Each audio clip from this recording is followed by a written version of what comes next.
Hey, what's your problem? You have business problems? We have business solutions. Occasionally. Well, maybe. Right. Life is a fight. Totally. In business, every day is a fight. Totally. So, hey, what's your problem? Yes, as always, thank you, John David Wells, the big voice guy for the program, being so kind to lend his voice to the show. You can always check him out at thewellsreport.com. You know, I keep on saying that. I have no idea if it's .com. Facebook, The Wells Report. Go look him up. Great guy, great show to listen to if you're into that political stuff. The What's Your Problem podcast is a podcast for Middle Tennessee business owners and professionals. And the one thing, it's always something that happens in business. It is a video and audio podcast, so please follow us, share, subscribe, rate, review at whatsyourproblempodcast.com. Pick your poison, share it out. Let us know if there's anybody we need to have on that we're missing out in the Middle Tennessee landscape. I am your host, Jim McCarthy with JimMcCarthyVoiceovers.com, and today, coming all that you've actually been here locally in Spring Hill doing a speech for the Spring Hill Chamber, Mrs. Amanda Banks. I found her on LinkedIn doing the TEDx Hickory thing, and it really kind of caught my attention because you put out really good content. Well, thank you. You're very welcome. Go ahead and move that microphone just a tad closer. Perfect. So we're going to get into it and talk a little bit about you. I was interested in having you on because of that stuff, because I'm interested in all things, your version of TED and everything, and getting into that, as well as hacking LinkedIn, because that's a tough nut to hack, right? Well, I'm super excited to be here. First off, you've got an amazing setup. Thank you. Is incredible. We jive on Marvel, Right. so love all this stuff here.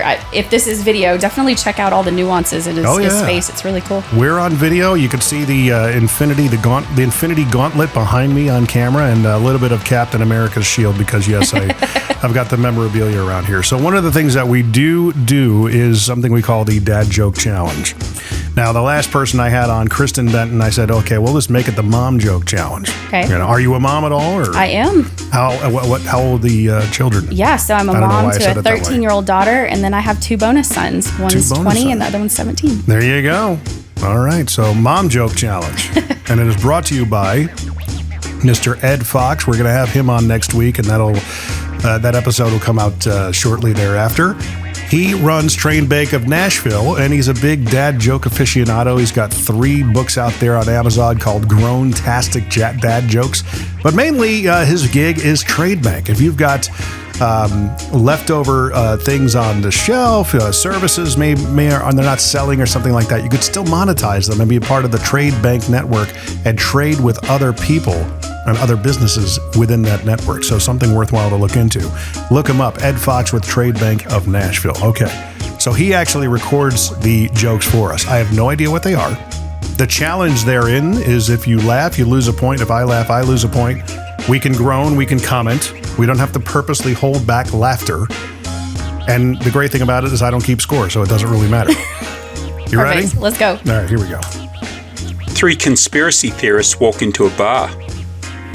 You can't tell me that's just a coincidence. Yeah, I saw that one coming.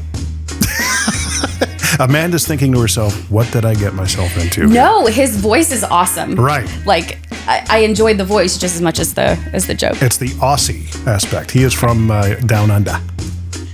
Did you know you should always keep some money inside your phone cover for emergencies?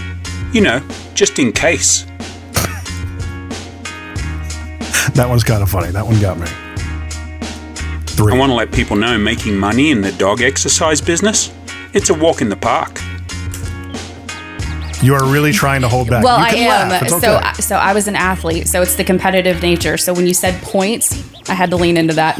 I wasn't gonna laugh. You almost cracked. I saw that. Just a little bit. The last one was good. Number 4. Why was Cinderella kicked off the soccer team? Because she always ran away from the ball. That one is we're gonna do the. There we go. You laughed at the buzzer. Oh my gosh. Here we go. Final one, I promise. My girlfriend told me I'd never be able to build a car out of spaghetti. She sure looked surprised as I drove past her. That one was funny. I'm sorry. I liked the soccer one. So my daughter's a goalkeeper and plays travel soccer, and so I love the soccer one. Oh, right on. Do you know by chance Mr. Brian Covey? Does that ring a bell? Yeah. He's an old soccer guy. He was a goalie too. Yep. Good guy to know. So there you go. There's the Dad Joke Challenge brought to you by Ed Fox, who also reads and records them by Trade Bank of Nashville. All the details are in the description. Go check it out if that is a great service for you. I totally recommend it. I'm part of the network, so you can trade with me if you want. Trade Bank of Nashville. Thank you, Mr. Ed Fox. On with the show. Thank you for coming out here, Amanda. So your daughter plays soccer. She does. She plays travel soccer and has been playing soccer for a long time. Oh, right on. Whereabouts? Well, she's what, 13, you said? Yeah. So she plays for her school, obviously, but she also plays in Gallatin, Tennessee. Okay. So not the Franklin Soccer Saturday type of thing that goes on. No, but we do show up to the Franklin Soccer Saturdays because obviously she plays there. Right? Soccer's an intense sport. I was a gymnast, so that was a different level of intensity. But you were also a gymnast. I was a gymnast. I was a high-level competitive gymnast. So tell me, how did this is kind of you don't work for anybody. You're self-employed with TEDx Hickory. So I am the founder of Create and Innovate Solutions, and out of that, TEDx Old Hickory is a project that we're running. Oh, right on, Yep. right on. How did everything begin with you? How did you get your entrepreneurial bug, so to speak? So the entrepreneurial bug came because a tornado hit Middle Tennessee. So my daughter was going to Donaldson Christian Academy, and in 2020, March of 2020, the school got destroyed by a tornado. And so my full-time job became part-time, which then, my husband and I had the conversation about me just jumping into entrepreneurship. I've always had little side projects here and there, and always loved entrepreneurship and just all of the fun things that you could do with it. And at the time, I was working for an analytics company. I have a very strong enterprise sales and strategic partnerships background, specifically in the healthcare space. Okay. And so just due to necessity and having a homeschooling daughter, we made that transition a couple of years ago and have been I've been full-blown entrepreneur ever since. And that's crazy because you're talking about March of 2020 Yep. when that tornado came through. Yep. It was right before COVID hit. Yeah. So in 2020, in the Mount Juliet area, there was a huge tornado that came through, and it flattened a lot of properties out there. And unfortunately, her school was one of those properties. Oh my goodness. So, we had her at home before COVID was a thing. And then when August rolled around,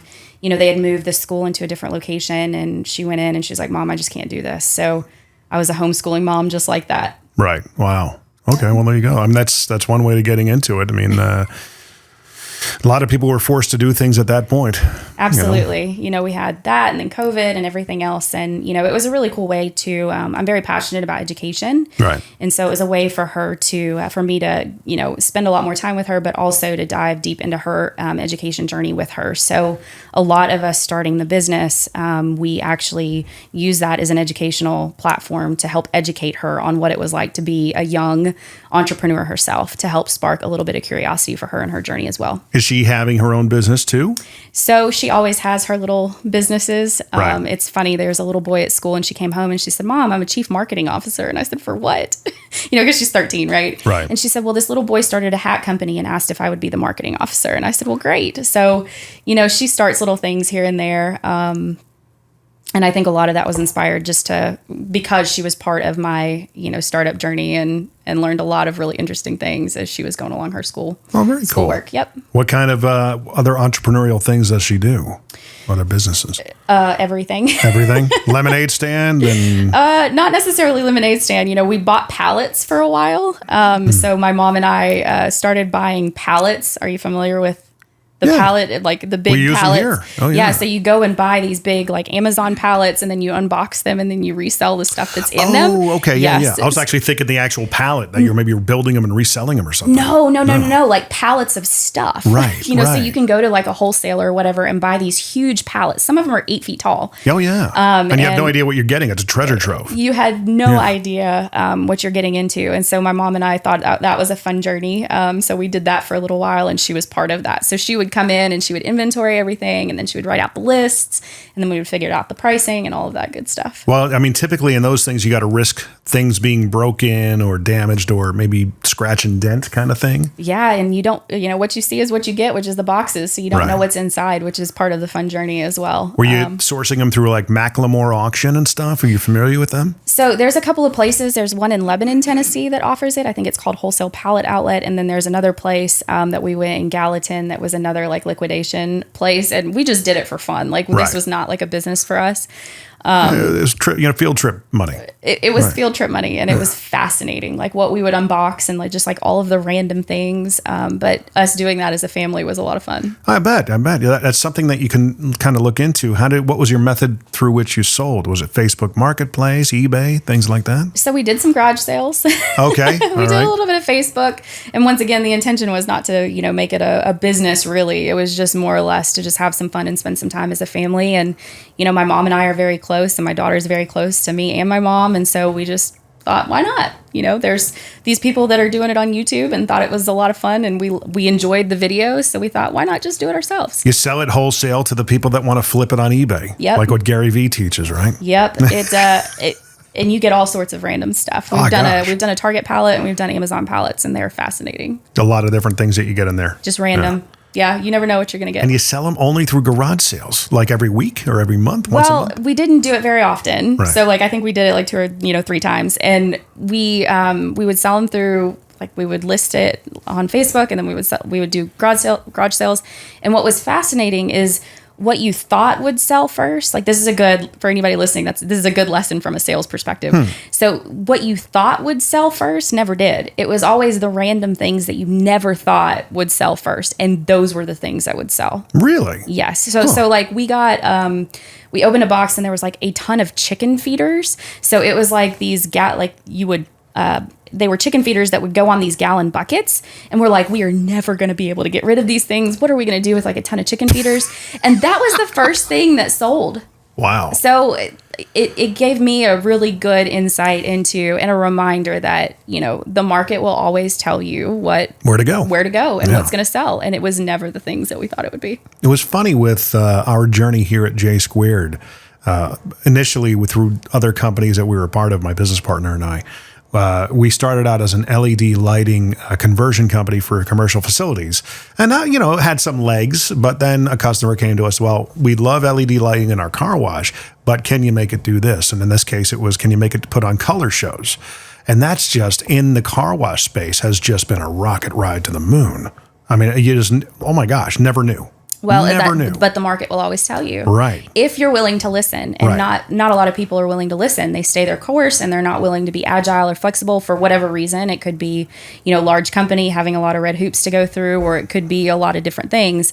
But the market will always tell you what the clients are ready to purchase and ready to buy. I'm still so fascinated with the garage selling kind of thing, man. It's so many things that you can do. Like if you're starving for cash, you can literally make an extra $40,000 a year garage selling and flipping stuff on eBay. Yeah, we did not do that. No. We were happy to just break even. And once again, we weren't running it as a business, but it was something that we just had so much fun doing as a family. And I think that, as a business owner, sometimes, time goes by and it flies by and you've got all these different things going on. But I've made it a priority to spend time with my mom and spend time with my kiddo and my husband and make sure to prioritize that. And that was just a fun project that, we all thought was cool and that we were going to do. And so we enjoyed that. What does your husband do? So my husband is an IT project manager. Oh, right on. So he works for a microbiology company and does global IT work. That sounds a lot more like mental capacity than I have. He's brilliant. Yeah, I bet. Takes a brilliant mind. So you getting into what you're doing now, how did that all come about? How did you get connected with TED, and what was the impetus for that? Yeah, so I've got a great friend by the name of Dr. Dan Young. Dan and I met through a networking group and just stayed in contact with each other. And he reached out to me and said, hey, he's a TEDx organizer, so he organizes TEDx Wilmington. And he reached out to me and said, hey, would you be a speaker? And I said, sure, I guess. It was one of those things that was naturally pretty introverted, and I didn't do a lot of corporate speaking or speaking at the time. And I said, you know what, I'll just do it. Sure. Sure. One Why not? of those things. Yeah, why not? What'd you speak on? So it was called The Power of These 4 Words. And it was the power of how when you say the words, I believe in you, what that does to individuals and how that plants a seed with people. And so I gave that presentation. And then later on in the year, we were just kind of talking. We're like, hey, this is not typically done in the Old Hickory area. Like, what is the process of actually like filling out the forms and becoming a licensee myself? And so, I'm no representative or TED or TEDx specifically, but I am the license holder of TEDx Old Hickory. And I just filled out the application. It was one of those things where I was a speaker. I saw, what it had as far as the opportunity to help elevate the lives of the people that were involved in it, what the platform did, what the company stands for. And then also, how that could impact a community, especially a small town community. So Old Hickory is not a huge community that oftentimes you don't hear a whole lot about. And so I thought, well, why not? Let's just see if we can bring it to Old Hickory. And I was granted that license. So now I'm organizing, and I've got a committee of people, and we've got our speakers selected, and we're moving down, putting that event together. Oh, right on. So is it one event per year, typically? So the license was for TEDx Old Hickory as far as a general license. I do have TEDx Women that we will do as well. The focus, since this is the first one, is to really lean into the existing event, which is hosted at Tremont Mansion, August the 26th. Okay. Yep. So that's this year, the first one you're pulling off. How long have you been a licensee of it?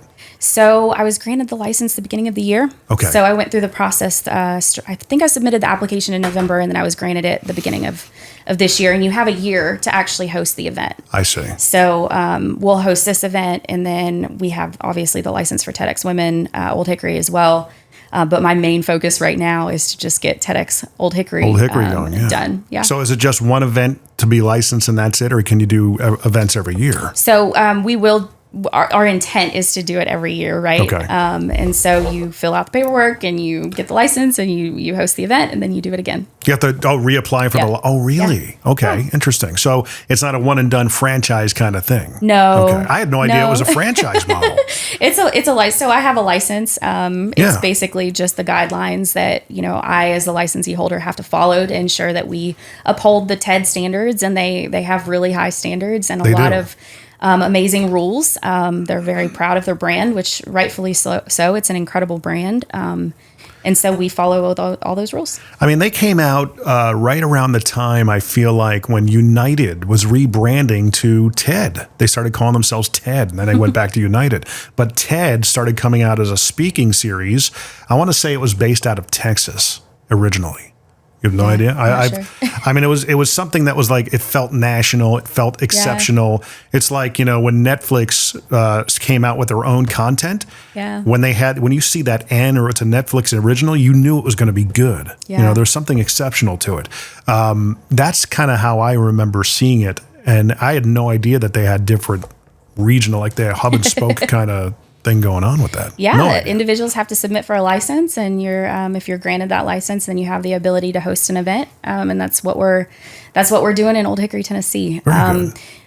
It's a lot harder than what it sounds like. So, totally. For anybody that's tuning in that's watched TED Talks or TEDx Talks, the actual process of being a speaker and delivering a very solid message within 18 minutes or less, it's a challenge. There's a lot of work that goes into the speaking side of things as well. And so it's a really interesting way to deliver a message. And I think it's really impactful. So explain it to me. Like I'm not really familiar with the TED philosophy and how they do things. I've seen different talks and things of that nature. What are the primary directives and core beliefs of TED in general? Well, so the presentations are geared around an idea. So it's all about showcasing one idea. So when you're listening to TED or TEDx speeches, the speakers are delivering on one idea. So typically they're 18 minutes or less. So there's some impactful talks that are a couple of minutes. Yeah. But they really have to be delivered in 18 minutes or less. And the methodology is one idea with about 3 supporting stories, but it's to keep them very, very short and to leave the audience or, the audience in person or the audience tuning into them to leave with an idea that's worth sharing, something that they've maybe learned from a speaker. It's a gift that the speaker delivers to the audience, which is a beautiful thing. So for an event, how long is a typical event? It depends. So these are hosted all over the world, and it just kind of depends on the organizer and who's actually putting these things together. And I can only speak for TEDx Old Hickory. Ours will be from 9 to 7. It is a ticketed event. We have not released tickets yet, so we're still in the process of putting that together. But ours will be 9 to 7, and I know everybody from all over the world that hosts or organize these, their methodology is a little bit different. So you're looking at roughly, let's see, that's a 10-hour event. So roughly, about 20 speakers? So we'll have 16 speakers. 16? We have 16 speakers, and then, really the intent is to build out community, right? So it's to bring people from all walks of life together that really share in this idea of listening to ideas that are worth spreading and connecting with really incredible people and learning something. And so we are going to sprinkle in some networking opportunities, sometimes to bring people together, to share in meals, things to that nature. Oh, so cool.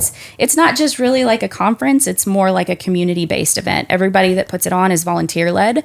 So all of my committee members, as well as myself, we're all volunteers. And it's a community-based event. And it's amazing because, you talk about, you put that on your moniker on LinkedIn, it's instant credibility, right? It was interesting. So I will tell you that I'm not short of getting hit up from potential speakers. Oh, I bet. That's something that, we're very blessed to have. We created a process around that for TEDx Old Hickory. We created a process to actually vet out speakers to make sure that they were in alignment with our specific theme. So our theme is innovation for social change. So these speakers are specifically geared around their ideas around making change in all sorts of different types of industries. But yes, we had quite an influx of interest for sure. It's funny because the pendulum idea I speak a lot on the podcast is, it's got social change written all over it because we're in a pivot year, I believe, in how cultural is behaving. Let's put it that way. Yeah, and it's a wide theme, so there's a lot of different types of industries that can be discussed, a lot of different types of ideas, a lot of different types of people, and that's what we were really looking to curate, was to bring people from all walks of life together to share in this idea of ideas we're spreading, but to ultimately learn from each other and maybe even from a different industry than they're used to. It's interesting with the Nashville, because you're kind of immersed in that Nashville business sphere, where Nashville Business Journal's got their favorites, and the Nashville Chamber of Commerce. You see a lot of the same faces that pop up, and a lot of people that have made quite an impact and influence other people over and over and over again. And I'm familiar. I've had some of them on. We've had people like Mark Scrivener on. Yep. I'd love to get the editor from Nashville Business Journal on. I subscribe to it. It's just a case of making it happen. With all the other, we are so conned out in this day and age, meaning not like we're being conned. I'm talking about all the conventions, all the different events that you see popping up seemingly everywhere. And they all have these adverbs, right? Yeah. Grind, or, whatever. It's, I want to say Grant Cardone kind of kicked it off with the 10X Growth Con. He certainly established himself as a premier event promoter and host, right? And I always set his aside because he really does some interesting things and attracts a lot of high-end people. But for the most part, you just see a lot of these, they're getting into the event business for the sake of getting into the event business. Yep. The sell from the stage. It's almost like, frat boy sales tactics. It is.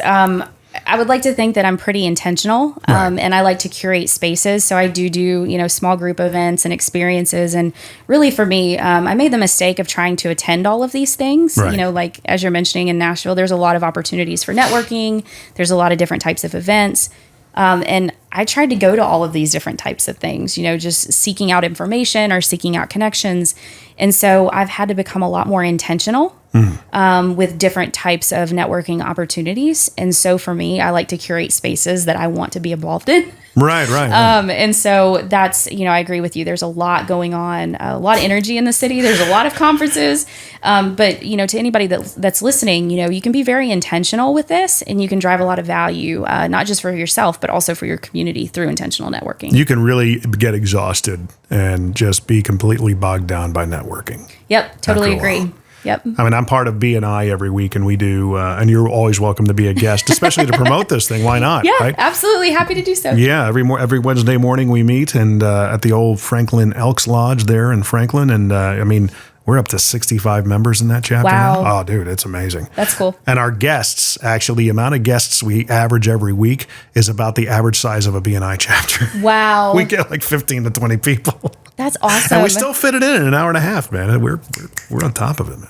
Well, to me, so it's about community, right? Yeah. So like when you're building a community, whether or not it's a BNI Totally. or TEDx Old Hickory or whatever it may be, if you're intentional about that community and, being involved in the communities that resonate with you, right. It's really powerful, and you can stay very focused. I had kind of, I guess, squirrel syndrome, so to speak, like where I was trying to like go to all these different things. It's fatiguing. And it's exhausting. It really is. And there's a lot of really incredible opportunities, but to me, it's more about community. It's right. Who's in the room? What are we talking about? How can I help bring value? Can I receive value out of this? And I've become a lot more intentional, not just networking in person, but also remotely as well. You've like Lin-Manuel Miranda'd your way into networking. If I'm kind of tired of doing things the way, and I know, like in his story, he says, I know I would never be a leading man, so I wrote a play where I could be the leading man, and that was Hamilton, right? Did you know that? Yeah, it's and he's incredible. Oh my gosh, he's incredible. I remember my daughter and I watched Hamilton like at least 3 times. Yeah, just fat. Only 3? Beautiful. Only 3. Beautiful. I mean, I think my family watched it 50. Oh my gosh, it's so beautiful. Yeah. So beautiful. And they pack so much information into that play because of how he writes. Yeah. His raps and stuff like that. I mean, it's unique. It's different. It's who makes him. Lynn. Yeah, I mean, it's beautiful. He even wrote for Moana, the movie. No, it's such a gift. Yeah, because with your 13-year-old daughter, no doubt you've seen Moana. She was at that age. Of course. Because my kids certainly were. Yeah, I mean, it's crazy how you see just all these different, I call them frat boy bro sales conferences where, I mean, even lately, and I'm going to be at a podcast next week, and I may... it may get interesting. Let's just put it that way. Because the guy who's hosting it, I've had him on in the past. I do some voice work for him. But he went on and did a reaction video on Instagram to another person who's, look, all credit to him, flying up the ranks. He's getting a ton of attention these days. But man, some of the tactics he's using is like, no, dude, you're shooting yourself in the foot by doing this. But he gets attention, which is the name of the game, right? It depends, right?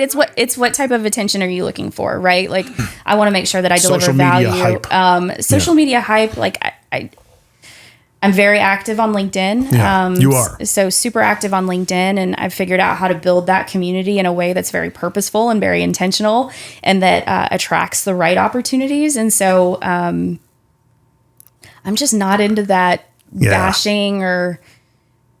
It was just a video where the guy who was in a sales training, a paid sales training environment, not like he was teaching a company or anything. He was, hey, I'm going to be here, paid $2,000 to sit with me for a day and learn how to sell or whatever. And he picked somebody out and berated the guy in front of everybody. Don't do that. If you're listening, please don't do that. Oh my gosh. But I mean, to the point where I guess the guy, I'm assuming, didn't give his permission to be on video because they covered his face with like crying celebrity faces and tracked his face as he was moving and stuff. And I'm going, dude. And I said, and like people were coming out of the woodwork saying, oh my gosh, this is going to change this guy's life. And you're helping him by showing him and being real and honest with him. And sometimes people don't tell the truth. I'm like, dude, just be glad I wasn't there and I wasn't that guy, because I would have set up, okay, you're upset that I'm not taking notes, which is the context of the video. Why don't you try just actually talking about something worthwhile taking notes on, which is how I would respond. I would have fun with them. You know, I'll just laugh at them. Is this working for you? Is this why we're doing it for the camera here to make social media content? You're going to berate me? Game on, mofo. Let's do this. Gosh. Yeah, so that's not my vibe. I commented on it, and like my friend, he's like, well, you know, some organizations just need this. I said, no, they don't. I've worked for organizations like that. Trust me, they don't. So highly transactional. So this is a really good point. So there's a lot of people like me that are naturally somewhat introverted or ambiverted that are not as comfortable speaking on camera or speaking through social media or bringing thought leadership to the table, right? And so when things like that happen, it discourages, right? It makes you start thinking, oh my gosh, am I putting the right things out? Am I not doing the right things? So, you know, everybody's on their journey. Yeah.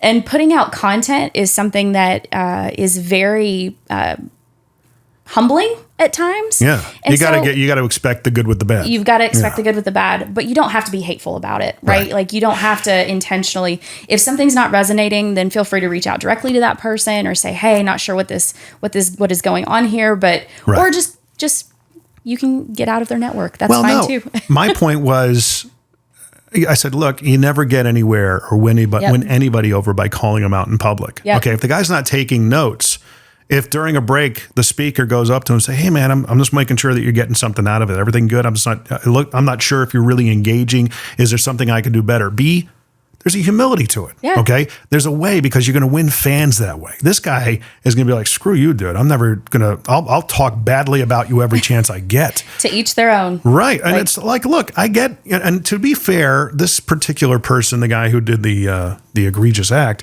was, you know, the lesson was your attitudes aren't in line and you're going to sink the company. It was so extreme in a way. And I was like, dude, okay. So next week it might be a little bit of fireworks on that podcast. Yeah, well, if you're looking for good, clean content, head over to my LinkedIn page. I tend to try to stay on the inspirational, motivational kind, giving thought leadership. There's a way to be challenging, you know. There is. Now, you don't have to be insulting about it. Yeah, because I've been in sales meetings where guys have been called out. I've been in business meetings, staff meetings where people. I'm like, you're not. All you're doing is shooting yourself in the foot when you do that, okay? As a manager, as a business owner, do you want to keep losing people and have a revolving door? Yep. And it's like, you know, well, this is how people grow and learn. No, that's one way. There's one bad way of doing it. There's another good way of doing it, and it's you praise in public, you criticize in private, okay? Totally agree. And if this guy, you know, continues doing something like that, look, to his credit, he is attracting, I guess, the right people that are attracted to what he sells. Yep. Dude, great for you. I just can't see building a business like that, because unless you're like in perpetual training mode and flood the floor, you know what I mean? It's like, dude, you can either build a team that's willing to swim alongside you with the same ferocity. Yeah. You know, there's two types of leaders. I learned this in the car business. Those who will, your staff will take a bullet for, right? Or you're going to be the guy who gets killed in friendly fire. I've worked for both of those people. Yeah. Right? I remember the good ones. I do too. And, you know, I'm not perfect. No one is. I say things sometimes that I'm like, oh my gosh, why did I say that? But the reality is like, it's the intent, right? Where does the intent come from? I think that, you know, I come from an enterprise sales background and strategic partnerships where, you know, our sales cycles were incredibly long, very, very complex. That's relationship selling. It was all about building relationships. And so I come even from delivering content, I really try to focus on how can I build true community and relationships using what I'm saying as a method or a methodology to help educate people on doing it that way. It's and not that it's the right you. or wrong way, right? Yeah. But it's the way that I was very successful in sales, was developing very good quality relationships. Me too. And I'm very, you know, I'm very grateful that, you know, some of the relationships and some of the clients that I had many, many years ago are still good friends of mine today. And that's just through, you know, true purposeful connection and building relationships. And just having a deep connection to people. Agreed. Yeah. Because they will talk, that you're creating flaming ambassadors when you do that. Because not only will they possibly buy for you, they're going to talk goodly about you to other people. Yep. That's what you want. You know, for me, it's all about learning. You know, I'm on this continuous journey of learning and educating myself. And I learn through relationships. I learn through other people and, you know, what are they saying? How are they saying it? Why are they talking about this specific topic? What can I learn from them? Yeah. So I learn through relationships, and I just kind of lean into building that community or building that connection because I'm truly curious about other people. Yeah. And that's, oh my gosh, you probably have your own podcast at some point. I You did. should. I had my podcast last year and I stopped it last August. I ran it for a year and a half on LinkedIn Live. It was called Sports to Suits. I highlighted former athletes and we talked about their transitioning stories from sports to business. I loved that. And coming soon here in the next couple of months, there will be another one. Right on. Yeah. Right on. Love an opportunity to do your intro for you. Well, you should totally do that. You have the opportunity. This depends how much it costs. Oh my gosh. It's funny. You mentioned before how you're not perfect, right? Yeah. And we hear that a lot from people. Have you ever been in a deposition or part of a deposition? No. No. I have been a part Knock of, on wood. I don't know, 2 of them. I almost think it's like a rite of passage. So, Oh my gosh. one of the questions I was asked was, "No, Mr. McCarthy, you don't exactly have a perfect memory, do you?" And I looked at the attorney and I go, "Are you serious with this question, dude? Really? Do you? Because if you do, tell me about your birth experience." We're humans Right. and we are not perfect. Yeah. A little tangent thought that just popped up for some reason. Yeah. So LinkedIn is your other big strength. And we talked a little Yeah. bit about that. That is to so many business owners and so many people that want to be more influential on that platform. It's a flippin' mystery. It is such an incredible opportunity, though. If you work with people that actually know how to build it out and how to generate the right opportunities, that's what I was at the chamber talking on this morning. Was how do you generate opportunities using LinkedIn as a profile? It's such a great way to do so. As you said, not a lot of people are doing it very well. Right. So when you do it well, you stand out in a really beautiful way. What are some of the big takeaways that you spoke about this morning? So a lot of the times what I see is people are using it as a digital resume, so to speak. And that is not necessarily the best way to go about doing it. It's a way to share your true authentic self in a digital way with whoever's interested in a business community that could find value from it. So I see it more as not just a digital resume, but also a way to generate opportunities and attract the right people to the products and services that my company offers. So as somebody like myself who generates a lot of revenue from voiceover, podcast production, things of that nature, what's something I can like today? Because I put a lot of my clips from the podcast out there, which make people aware that not only am I a podcaster, but maybe by proxy, they know that I am a producer as well. Yep. So is that the best way to go about it? I've put out like how-to videos. I called them I did a series called How to Make Your Podcast Less Crappy. Okay. It depends, right? So like, this is why LinkedIn is somewhat of a mystery to other people. I can say from a perspective of just casting the wide net, have call to actions. A lot of people don't have call to actions, especially on their banners. So on the top heading, which is your LinkedIn banner, make sure you have a call to action. That's the first thing people are really going to see. So you want to catch their attention. So if you're using no banner at all, or if you're using maybe even just a stock photo banner, right, with no call to action, then you may not have the level of engagement that you could have if people knew exactly what you were doing. So good, strong LinkedIn banner will go a long way. I like how some people have videos for their images, so you can actually have not just a static image, but you can also have video. That's super engaging. It's something I'm going to be updating my profile around. And then so putting a video like as your header? So the little circle Okay. at the top, you can actually add a video to that. So as people go to your profile, you can actually see a short video of them. So is it that do they hear it, or is it just for visual purposes? So they I guess hear it both, and they huh? see it. It's like a little video. It takes your static image and it actually Another way to get attention. another way to get attention. Okay. And the really intention is to attract the right people and to make sure that you're representing your true authentic self and what value you deliver to the market using the platform. So a lot of people, like I said, use it as a digital resume, so to speak, where they're only talking about, this is what I do, this is the business that I have, and this is how long I've been in this business. I see things as, these are the things that I believe in. These are the types of connections that make sense. These are the ways that you can get a hold of me and get in contact with me. So to me, it's about community building. It's about taking LinkedIn as a platform and building a community that is interested in the work that I've got going on, but then is also, I can deliver value to them through content and media. So can you create like a community page for TEDx Old Hickory on LinkedIn? So I do have a TEDx Old Hickory event page, so you're more than welcome to go and join that. Sure. I also have a Facebook page up for that, so we've created a Facebook page as well as a LinkedIn page for those. We also have a website, so you can reach us via the website, www.TEDxOldHickory.com. But that's on my LinkedIn page. Another really cool feature is you can have featured articles. And my first featured article on my page is showing the TEDx speakers so that we're going to have for Old Hickory. So, who are some of those speakers? Do you want to put that out publicly yet? Yeah, I mean, it's out there. It's public. Okay. We've got Nick Cavauto. I don't know if you've ever heard of Nick, but he's amazing. He's going to be coming in to speak. We've got a lady by the name of Beth Polish. So Beth is coming in all the way from New York, and she's going to be giving a speech. We've got Dr. Contrisha Tharp. So Contrisha Tharp is based out of Nashville, and she's going to be talking about prisoner reform. So her topic is about reentry, and she's a reentry advocate. So she's going to be talking about some topic as it relates to that. I mean, we've got 16 speakers, so I could dive pretty deep into all of them, and they all have different messaging, but it's all around innovation for social change and a social change topic. So next year, the theme can be completely different. Yep. Okay. Yeah. You have any ideas of what that's going to be? Or Nope.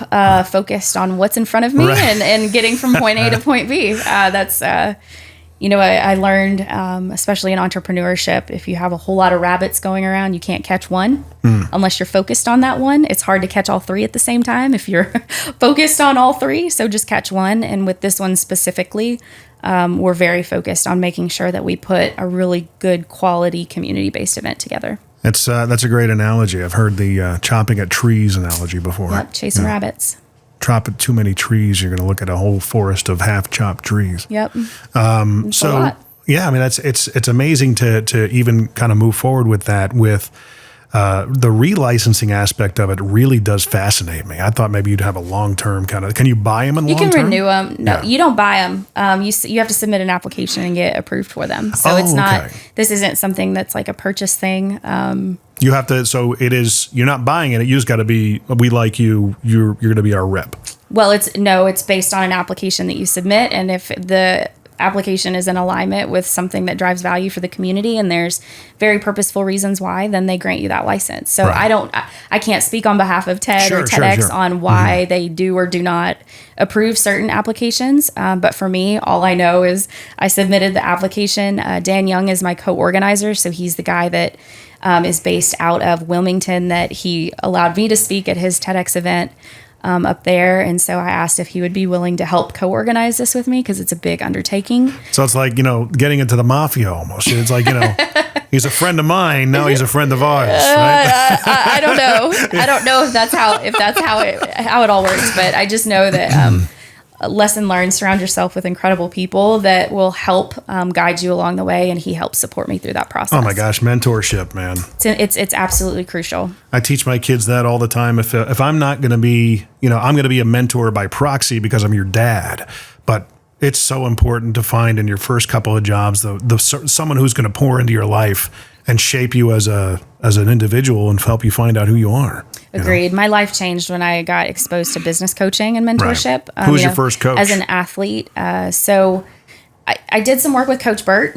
So he's a local Nashville coach. I would say that I work with Rhett Power. So Rhett is a Marshall Goldsmith coach. So Marshall is actually local to Nashville as well. So he's a top 100 Marshall Goldsmith coach. Marshall's one of the leading thought leaders in the world. He's written 1 million books. And so Rhett has been an incredible mentor for me for many years now. And I surround myself with a lot of different types of incredible people. I think when we think about business coaching and mentorship, we think one individual person. And if I learned anything from sports, we always had many different coaches, right? They specialized in many different things. And I think by surrounding yourself with the right people that specialize in the right things from a coaching or a mentorship or a leadership perspective, you can go a really long way in a short amount of time. So, So even though I don't have traditional coaching relationships with certain people, I'm always surrounded by amazing people that are teaching me something. That's one of the things I talk about. If I had to go back and either go back and start selling cars again or whatever, or to go back and tell myself when I was 37 getting into it, dude, you got to marinate your mind in good stuff. Whether it's somebody in your life that's pouring into it or just listening to good podcasts that are, feeding you every day. Yep. I didn't realize that until I want to say 2015, 2016 when I was already out of the business, but that's what I do now, Yeah. I think everybody does. Yeah. And it doesn't matter where you're at in your career. The most successful people surround themselves with other incredible, successful people. Right. I was at a conference a couple of weeks ago, and somebody said something that was really powerful. That statement, you're the top, the 5 people that you surround yourself with. Yep.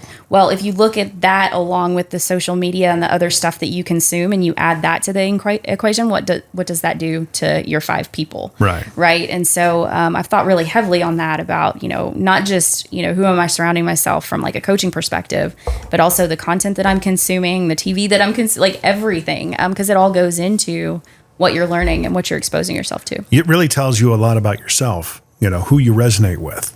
Like, for example, my first job out of the car business was with a company called Magic Apple. Wasn't really a match for either of us, but oddly enough, I still kept in touch with them. We're producing a podcast for them here shortly. Cool. So very good relationship still to this day. They sent me to a Facebook, like when Facebook was getting more into business and advertising and things of that nature, they had a seminar here in town. It was over the course of maybe 2 or 3 days. Really exceptional, it was Facebook. And one of the panels they had, they were talking about where do you get your marketing influences from? And this one guy, he says, well, whether you like him or hate him, I get a lot out of Vaynerchuk. So I never heard of him. Yeah. I wrote down his name in the little notepad, went back to work and looked him up. And the first video right out the bat was like, oh my gosh, I totally get you. He's from my part of the country, he's Jersey all the way, very Northeast, but he had an element of, I guess you could say it's humility, but just confidence that he has. And he says, look, I just outwork a lot of people. That was his big thing back then. But his dig now is all empathy. Yeah, and he's right on point. Yep. Yeah. And he does a great job with it. I mean, it's truly authentic. Like as you're consuming his content, you feel, how he's communicating with other people, and it's incredibly powerful. Yeah. Oh yeah. Yep. So I mean, a lot of that, moving forward, those who you're listening to, who's feeding into your daily intake, analyze that, because it'll tell you a lot about yourself. If you like watching cat videos, you're probably not cut out for being an entrepreneur.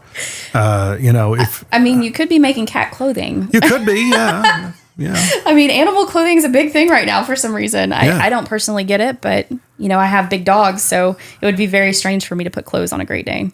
You have a Great Dane? I have a Great Dane. Those things are like, children. They're human beings. We also have a Pyrenees. So we have a Pyrenees Collie mix, and then we have a Great Dane German Shepherd mix. So oh my gosh. We have big dogs in our house. And so I can't personally resonate with the whole animal clothing thing, but you never know. You might as well just buy human clothing for those dogs. Pretty much. Yeah. It's crazy. I mean, snow pants or something. I don't know. But I mean, you have, all those things that are kind of, going with you. It's an amazing thing to see how this kind of plays out, because I'd love to see you do it every single year, which I guess is your desire to do. Our intent is to do it every year. It provides an incredible platform to help elevate the lives of other people, people that are willing to maybe share their stories. Part of our strategy around selecting speakers was, there were a lot of very well-known speakers that applied, and that's an incredible thing. But we also wanted to provide the platform to people that may not have ever had this type of opportunity. So You've got everybody from, Beth Polish, who's, a global thought leader and has consulted some of the world's largest companies. And she's also, doing coaching and consulting herself, but also has a startup, to a first grade local school teacher, so bridging that gap between elite global thought leadership and the local talent in our community provides a really cool opportunity for everybody involved. Absolutely. Yep. Any repeat speakers that they get back? Like from other franchisees or licensees? Yep. So we only have one speaker that's ever given a TEDx, and that was very intentional as well. All right. It's been a long time since she's given one, but we really wanted to provide this opportunity to people that had never had the opportunity before. So all but one of our speakers has been not a TEDx speaker. So you get inundated every day with people saying, hey, I want to speak. I do. And it's a great opportunity and a great platform. So, I'm very grateful for those. And I try to respond to everybody. But the good news, man, this is terrific. We're pretty much full up for this one. You kind of nice. It's a nice little out. So. Yeah, and a lot of people don't, the process for getting our speakers ready, especially traditional speakers, it's a very different type of speech or, a different type of presentation. So we actually, at TEDx Old Hickory, we're running our speakers through, it's like a 5-month program that I'm delivering to them on making sure that they're continuously progressing as they put their speeches together. And we've got, Dan, who's done this for about 700 speakers before, we're working with our speakers, and it's not just you put together a presentation and you go on and do a speech. This is a several month-long process for them to curate a TEDx talk. Right. Yep. So is that for the new speakers mainly, or It's for everybody. Oh, really? So even the headliners, the bigger names. Well, everybody's a headliner. So, everybody has unique ideas. That's the reason why I love the TED platform, is because we all have unique, beautiful ideas that deserve to be spread to the world, right? I do. I totally do. I have a lot of great ideas. Trouble is, most of them suck. Oh my gosh. Yeah. Credit George Carlin on that one. That's an old joke of his. Well, I'm not here to judge any of your ideas, but the reality is they're giving a gift, something that they may have learned, or something that they may not, that the audience may not have ever thought about before, and that's coming from their true, authentic selves, and they're providing that gift to the audience and the people that listen to the speeches in hopes that it helps impact the lives of others. The desire for people, especially those in business, to be like, the Tony Robbins motivational speaker is so high right now. It is. It is at such a peak. I think that there's a really good opportunity for that. Motivational speaking, there's different types of speaking, right? There's different types of presentations and methodologies. And you've got your Tony Robbins, which is motivational, inspirational, and then you got educational, and you've got, TED is just a little bit of a different flavor. It's about one idea. Everybody has those ideas. So it doesn't matter, like I said, if you're a first grade school teacher that may have never given a corporate presentation in our life, or somebody that's given corporate presentations all day long, it's a different way to go about presenting. And you're right, there are a lot of people that are getting into the speaking world that are wanting to tackle this corporate speaking opportunity. Faux experts. A lot of those. There's a lot of that. Social media does, I think, a really good job of highlighting that. The people that have no business speaking on what they're speaking. Agreed. Yeah. My business partner spoke on that. We had our first podcast out of the gate for 2023. He joined me, and he's an amazing business mind. He's I call him a juggernaut. He's one of the most amazing salespeople. 95% close rate on people. But again, relationship based, but because of his experience with AT&T and Dell computers in the past, he just absorbs it and is able to process it, make it his own, find his own voice, and he's just amazing at it. Plus, he's got an amazing mind for business, which I didn't know at the time was based on video games he played as a kid, like, entrepreneurial type of video games, building restaurants, pizza shops. And that's what he did. And that was what he gravitated towards. And he, listened to some other mentors that he's had throughout his life. And I'm thankful to have him as a partner because the dude's just amazing. But one of the things he said is that, when he would go out and consult businesses, I believe it was with AT&T, he came across a business owner and said, look, everything you're saying is totally spot on. But let me ask you this. How many things have you applied that you're talking about for your own business? Yep. And John said, well, I don't have my own business. That's where you got me. Yep. You have no idea what my life is like. Yep. So until you get your own business and, employ and go through the experience and the motions, I can't take you seriously. Yep. And he's always remembered that. He talked about it on that episode. And here he is. He's owning his own business. And I said, you ever think about calling that guy back? He's like, I have, but I just never got around to it. I said, you never know. Hey, I'm proud of you, Yeah, well, know. that's why I'm being approached a lot about LinkedIn. I've built a really beautiful community through all organic reach. So a lot of people will tackle, social media through inorganic reach or, Facebook and Instagram ads and all of these things. But I committed to myself that I wanted this to be an organic network, an organic reach network. And so, what was the process of generating all of those connections? How did you go about doing it? Why, how does this help generate inbound opportunities for me or my business? It took years and years and years to grow that. And so I think that what people from a speaking perspective, people that are coming into the industry that want to speak, it's because they truly want to bring their thought leadership to the table. Yeah. The right people. I'm not talking about the people that... People with a license to speak on their topic. The people that, can speak on their topic and bring a lot of value to that conversation. So I think that, quite frankly, the speaking industry, that's what is happening right now, is there's a lot of people with really incredible knowledge that are starting to learn how to package that message and get that message out to the world. And so they're interested in sharing that. That's one of the things, because a lot of my platform is podcast. And I promise my listeners, I promise people that I get in front of, I've done several different speeches throughout the last several years. I'll never, ever speak on something that I don't know about. Yep. I'm not going to, fake it till I make it. Because you know what? When I hear that phrase, you can fake it till you make it. No. The people's BS meters are too finely attuned these days. I'm sorry. Well, and they can see right through it. That's your own personal values and your mission and what you're looking to bring to the world, and so I resonate with that as well. Right. I spoke mainly on sales tactics for creatives, which is an interesting because it was amazing how many people would be attracted to that, because a lot of creatives don't want to see themselves as salespeople. But if you're in business, that's the first thing you have to kind of tackle is how to, I think everybody in business right now sells in some way, shape, or form. Every human has to sell in ways. Right. The conversations I have to have with my 13-year-old daughter, I'm having to sell. It's a sell or be sold world. It is. So some of the most valuable things that you can learn as an up and coming emerging leader, or as somebody that's managing or leading an organization, is selling. Understanding how to effectively sell in a way that's authentic to you. So to me, it's relationship selling.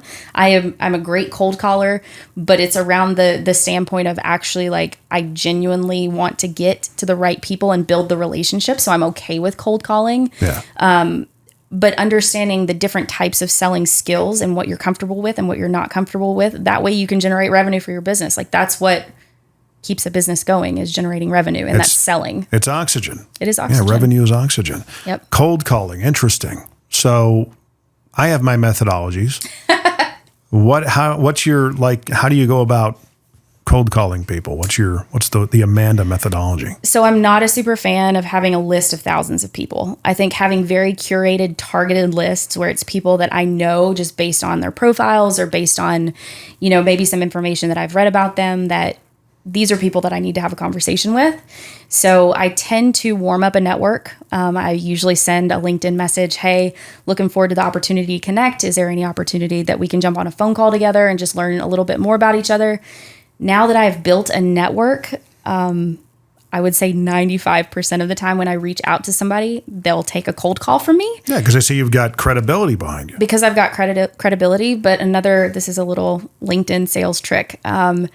I have literally wished people happy birthday for years. Yeah. I am always 100% committed to the long game of relationships. So from a cold calling perspective, my intention is to make it as easy as I can to get the person on the phone. And then once I get the person on the phone, if they're the right person, then I keep them on the phone. And I talk to them about, hey, how can I drive value for your business? Are you looking for connections? Are you looking for resources? What do we have going on? But to me, if you're just taking a list of completely cold people, it never really works out well. So I want to warm up the list. Even if I don't personally know them or have ever talked to them before, I want to warm up that list as much as possible before I get the opportunity to get on the phone with somebody. That element of the relational conversation and finding what that commonality is the tough thing.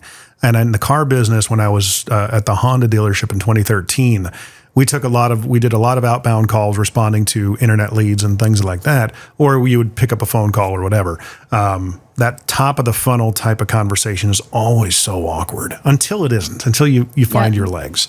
And I was horrible at it in the beginning until I found my legs. And there was this one customer that called me up and we started talking about everything but the car. Yep. And that's what I coach. I'm like, talk about, you're calling somebody to get on their roster at a production house as a voiceover.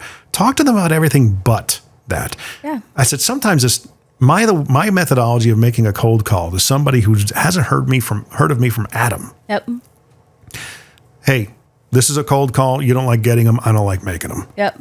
Can we disagree on that? All right. And I just want to ask you, I've seen your stuff on LinkedIn. I've seen it on Facebook. I know you're a huge, Raiders fan or something like that. Sometimes I just think it's value of calling out and asking, how are you? And really mean it. Yeah. How are you doing? You know? And you'll stand out that way. So when I was working in hospitals and health systems, I will never forget it. I was typically working with CIOs or IT directors or people in the technology space initially, and they are inundated. Yeah. Absolutely inundated with outbound calls from salespeople. And I will never forget, this guy had multiple phones in his pocket. Oh my gosh. So we were sitting down at a meeting. I had finally developed a relationship with him, a really good, solid, business relationship. And he pulled out the phones as people were calling, and the salespeople phone was the phone that he gave out to everybody that just like a rang. junk email address. It just rang constantly. And he's like, I never answer this call, but this is the number that I give out to the people that I don't know very well. Wow. And that was a really powerful lesson for me. These people are inundated, absolutely inundated with calls. So how can you stand out from an authentic perspective? Like, if I don't believe that I can drive value for somebody, I'm not going to reach out to them. Like, Right.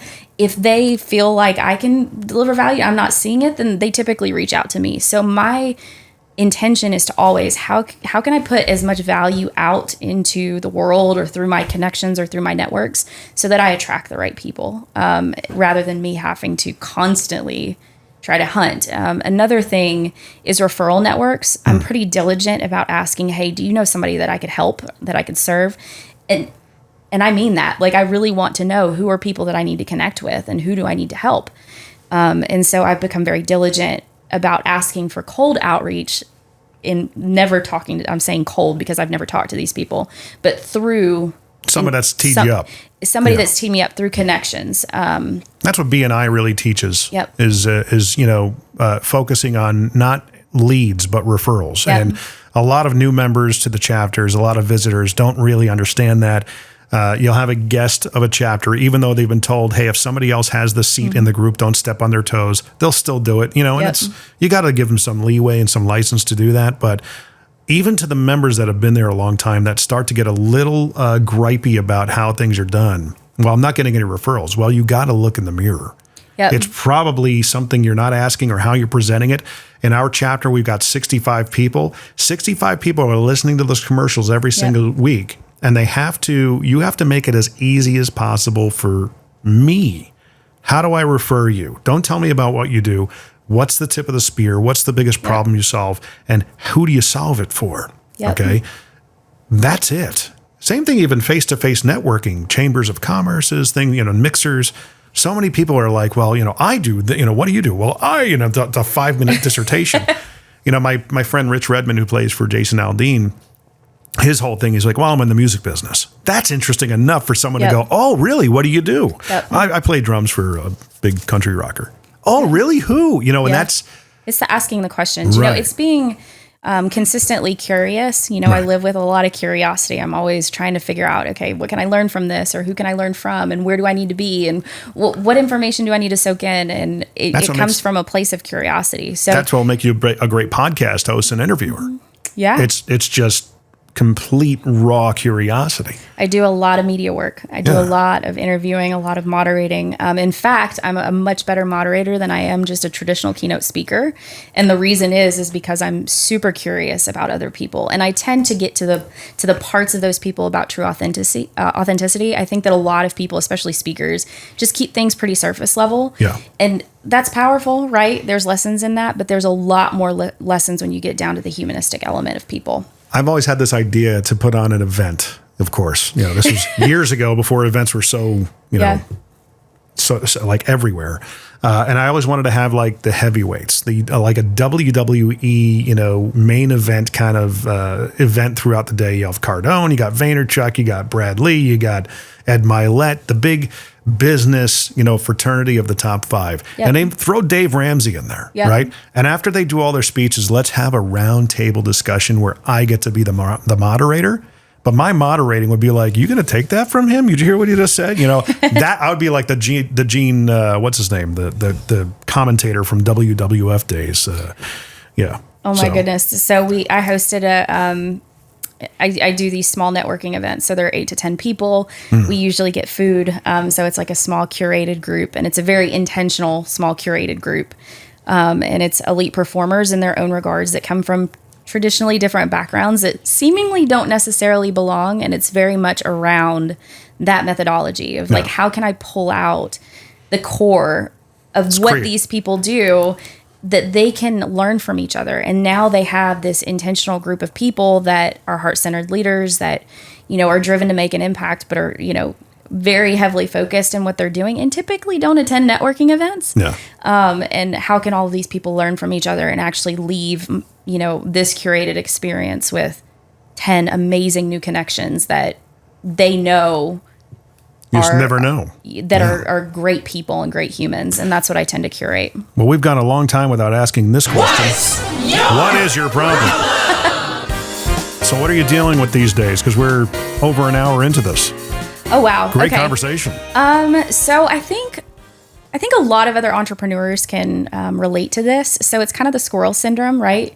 You have a bunch of different things, a bunch of moving parts and pieces. You're constantly, trying to figure out which road do I go down. And so it's the being able to stay laser focused on the things that matter most to be able to execute these things appropriately, meaning TEDx Old Hickory. So you asked the question about, do you have upcoming events after this? Are you going to do the recurring license? And yes, that's the intention. But my main focus is let's get TEDx Old Hickory launched. Let's get the event amazing. Let's bring the right people to the table. And the same thing goes with, my family. I want to make sure that I'm present for my family. And then I'm also focusing on, create and innovate solutions and launching that business. And so when you have, as a business owner, you have a lot of different things going on, and it's just making sure that you constantly stay intentional and focused in the work that you're doing. And so I would say the constantly juggling of a million different things is what the problem is always. Yeah, and I don't think it ever goes away. Nope, I don't think so. No. I think that I've gotten a lot better about being laser focused though, and realizing, hey, I'm going down a rabbit hole that may not even be something that I need to focus on right this minute. This is what's important. I need to stay focused on that. And I'm not perfect with it, right? Of course not. Yeah. Especially when you open up, different applications or you get a phone call and you have to divulge a little or divert a little bit. But making sure that I'm setting up intentional time and focused energy towards the things that matter the most. That's going to take me and my business to the next level. I think ultimately that happens. And it's almost like I want to work on my business rather than in my, that whole dichotomy. It's like, well, I'm sorry. That's not allowed until you've built a reputation, you put some time into things, you've got processes and things of that nature, and you've duplicated yourself where the business can operate without you being a part of it. Yeah. Then you can work on your business, right? And I think once we get into our late 40s, early 50s, we start looking for those routes to get to that. I know that's what my process of thinking is these days. I don't want to be involved in day-to-day when I'm in my mid-50s, that's no. Come on.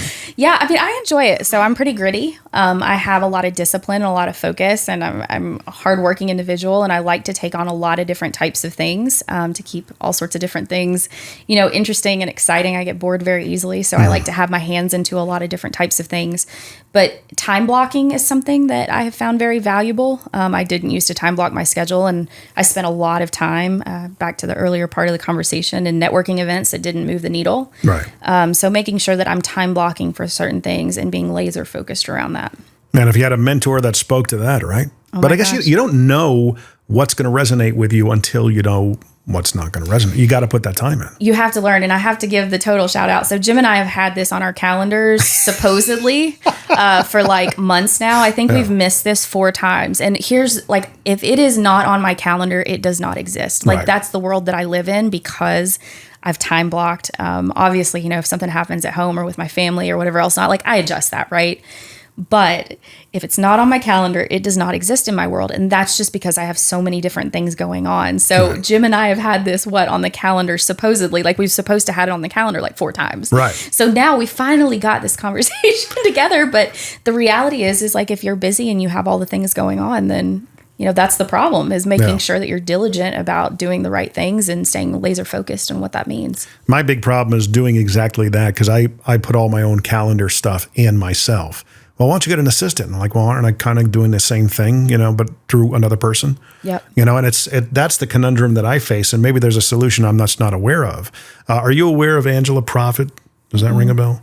She's just a a juggernaut at time management, and she teaches that in a course called GSD, and it's called Get Done Academy, and that's someone to reach out to. She's an amazing person. She's been on this podcast several times, and just, I mean, 8-figure business builder, that kind of thing. Just I mean, that's the thing that, you know, I think we're all on our own individual learning journey. We all have lessons that we all need to learn. And, you know, sometimes, you know, we can hear these things, but until we really understand, to your point, how it's actually going to work for us and how we need to take these concepts and apply them in our everyday lives, like, it's hard to know what's going to work and not going to work. And sometimes you just have to fail. And that's the thing that, you know, as an entrepreneur, I've become a lot more comfortable with failure and understanding that we've got to pick ourselves up and keep moving forward. And, you know, but a way to help mitigate some of that for me is time blocking. That's one of the tense conversations I've had with Brad Lee on the podcast was the hard way. You know, he's written the book called he's like, I'm putting all the stuff I learned the hard way, so you don't have to. I go,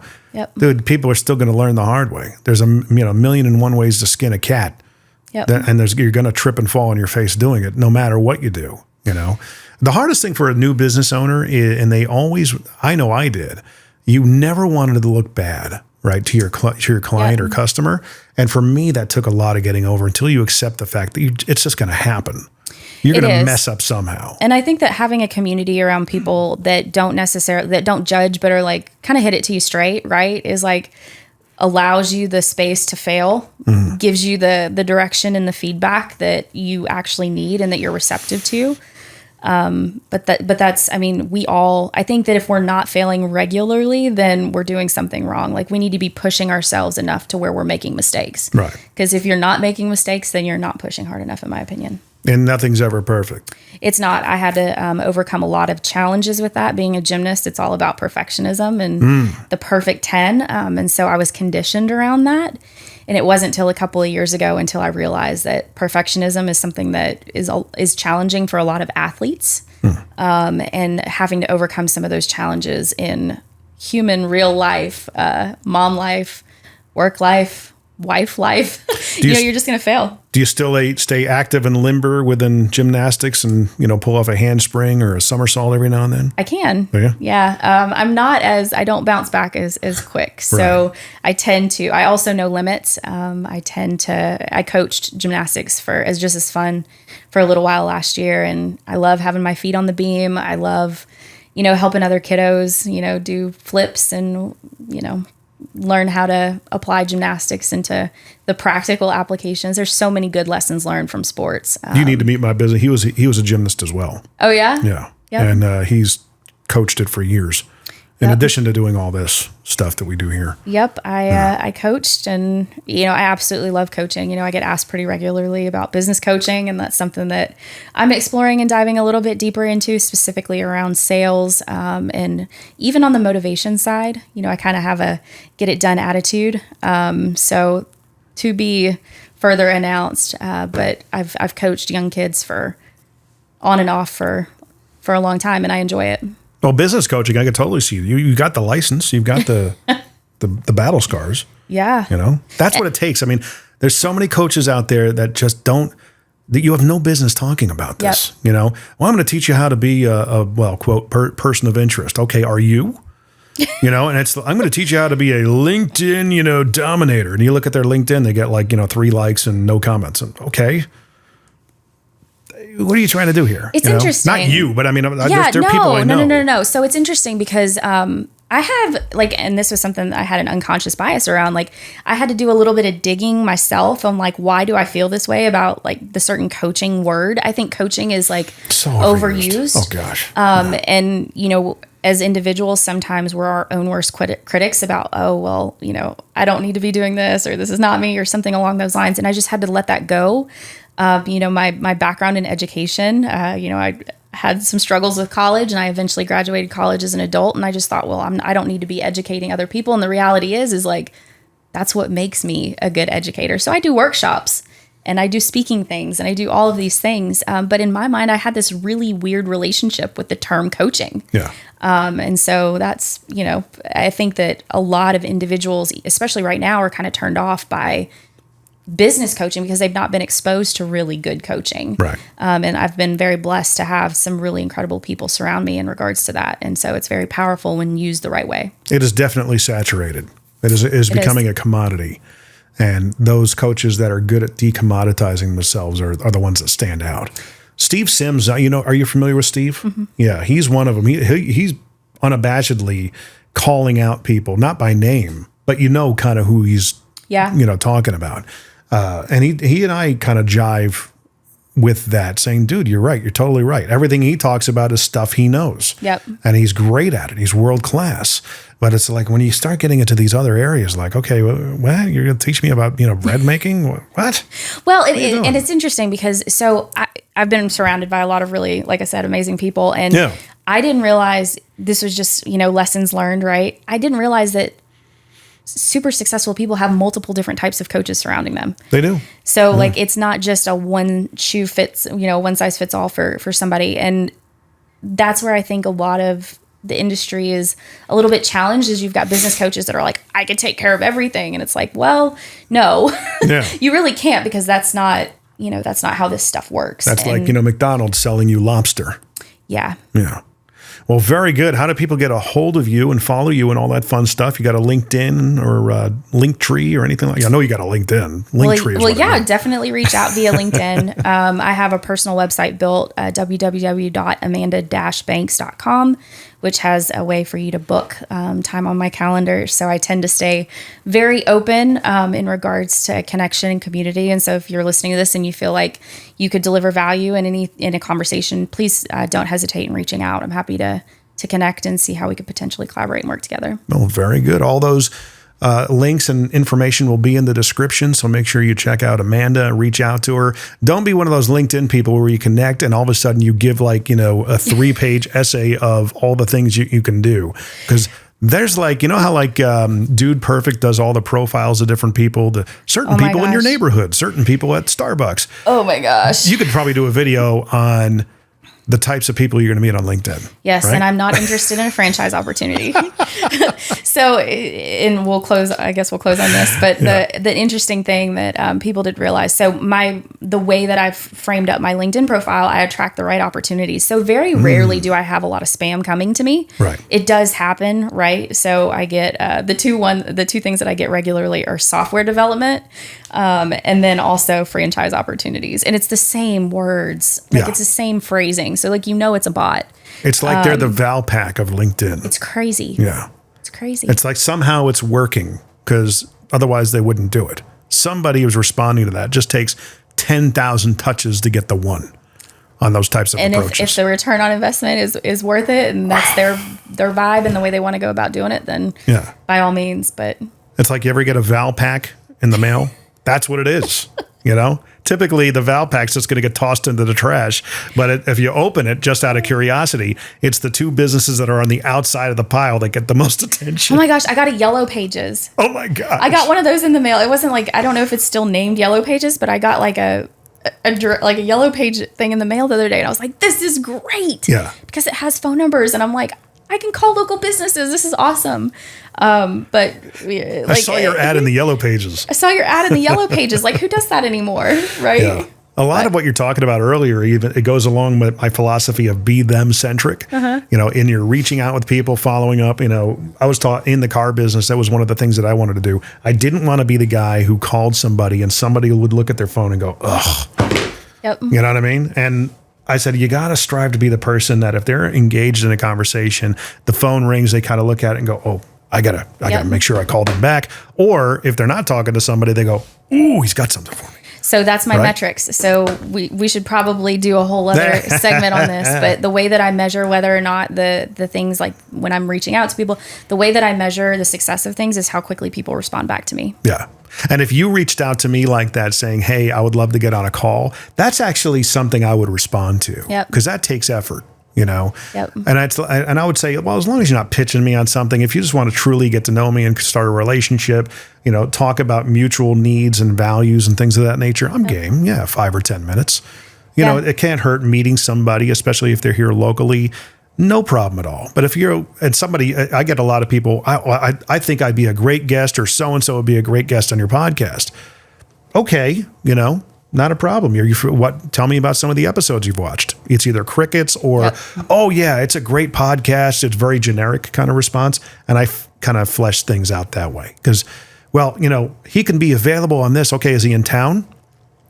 No. Okay. Then you're not familiar with my podcast because I don't do virtual interviews. Yep. Everything's in studio for a reason.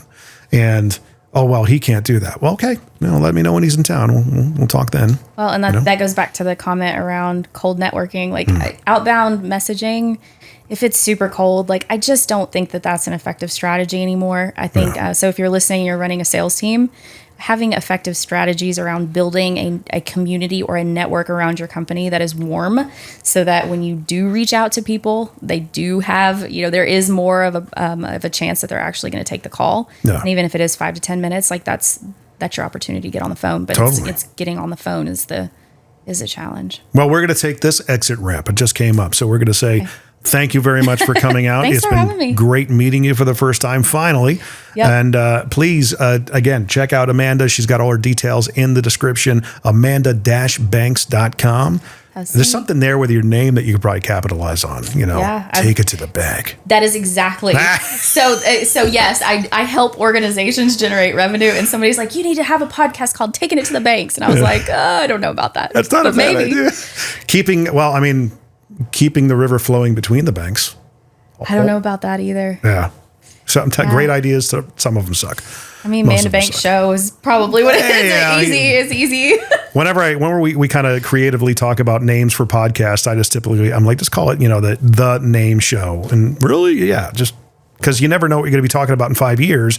And it's ubiquitous. It can change and it can evolve. Yep. Recently, I had a friend of mine who it was titled with his name, but he recently switched it to something else. And I'm going, okay, we've had this conversation before. You're not going to listen to me. Fine. Yep. There's a lot of power in that. Yeah, totally.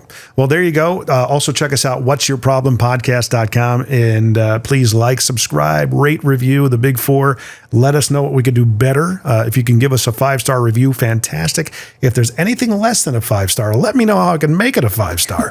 Reach out before you leave the review or just, go ahead and leave the review. Nothing can be perfect, right? Whatsyourproblempodcast.com. Amanda, big thanks. Thank you. This is fun. Oops.